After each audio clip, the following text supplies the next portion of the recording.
Hello guys! Welcome back to my YouTube channel. So for today's video, I'm going to teach you how to send money using your Gcash account.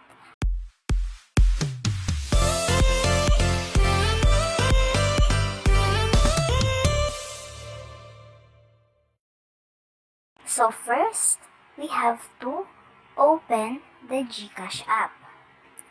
Yan, hintay lang po tayo ng saglit.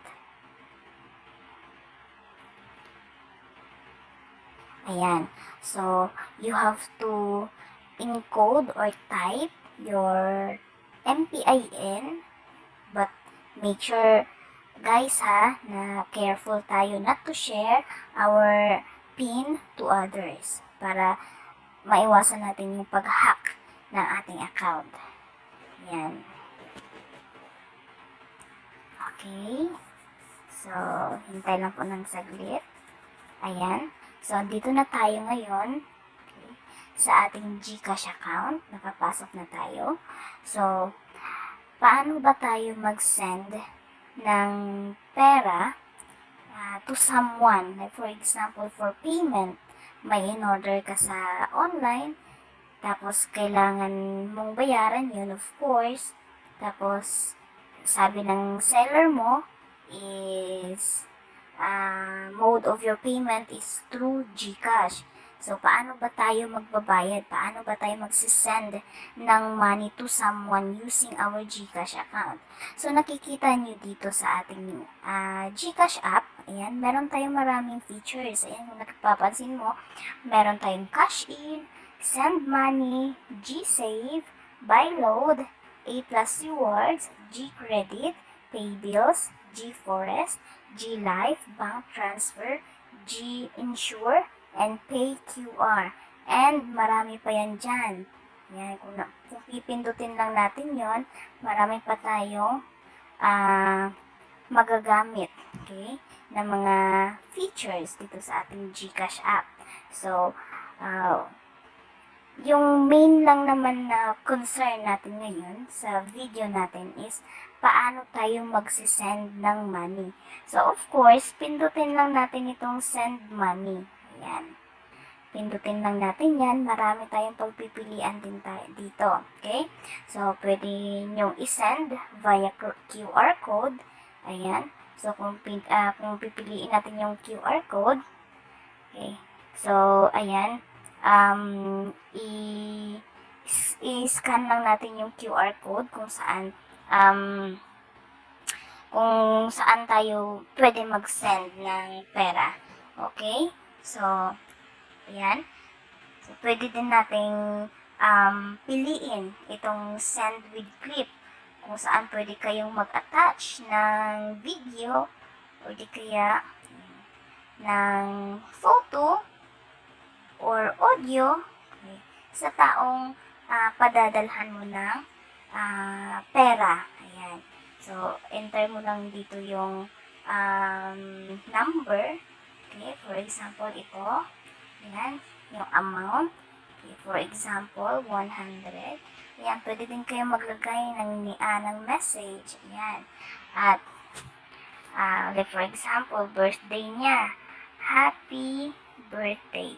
Okay, lagyan ng happy birthday dyan.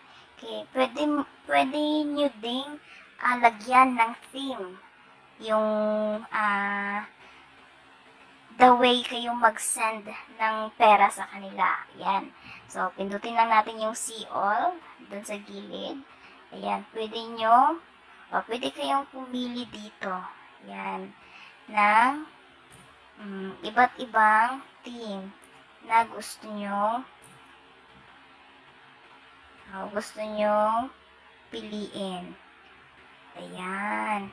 So, for example, ito si Ivana na lang ang gamitin natin itong sending virtual hugs. Ayan. So, ito yung magiging itsura niya. Okay? Yung kung magsisend kayo ng money with a clip, ito yung magiging itsura ng clip doon sa receiver mo. Ayan. Tapos, click mo lang itong next. Ayan. click mo lang itong next. Okay, processing. Ayan. And then, ayan. Pagkatapos nyan, okay, click mo lang itong send 100 or yung amount dito sa ibaba. Ayan, send. Click mo lang yan and then, automatic na magsisend na yung ating pera doon sa receiver. Okay? Meron din naman tayong isa pang choices dito. Okay? Meron pa tayong isang option dito, which is yung express send. Ito yung pinaka-simple at pinaka-mabilis na way na mag-send ng pera. Ayan. For example, lagay natin yung ating number dito. Ayan.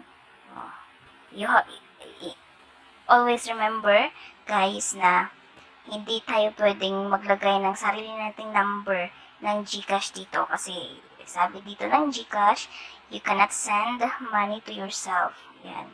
So, lagyan na lang natin ng ibang number. Okay, let's just say ito. Yan. And then, lagyan ng amount. And then, yan. Dito din sa express send. Okay. Pwede ka din maglagay ng message dyan. Okay? Minimum of 60 letters. Ayan. Or 60 characters, including yung spaces, yung dots, kung maglalagay man kayo. And then, click nyo yung next. And then, click nyo yung send 100. And then, automatic na yan siya mag-send doon sa ating receiver. So, ganun lang kasimple, guys. Okay? Very easy. In using your Gcash account, pwede na tayong magbayad, pwede na tayong magpadala, okay, in a very convenient way, diba? So, that's all for today, guys. I hope may natutunan kayo for our quick tutorial using the Gcash app. Thank you, guys, and see you on my next video. Don't forget to like and subscribe.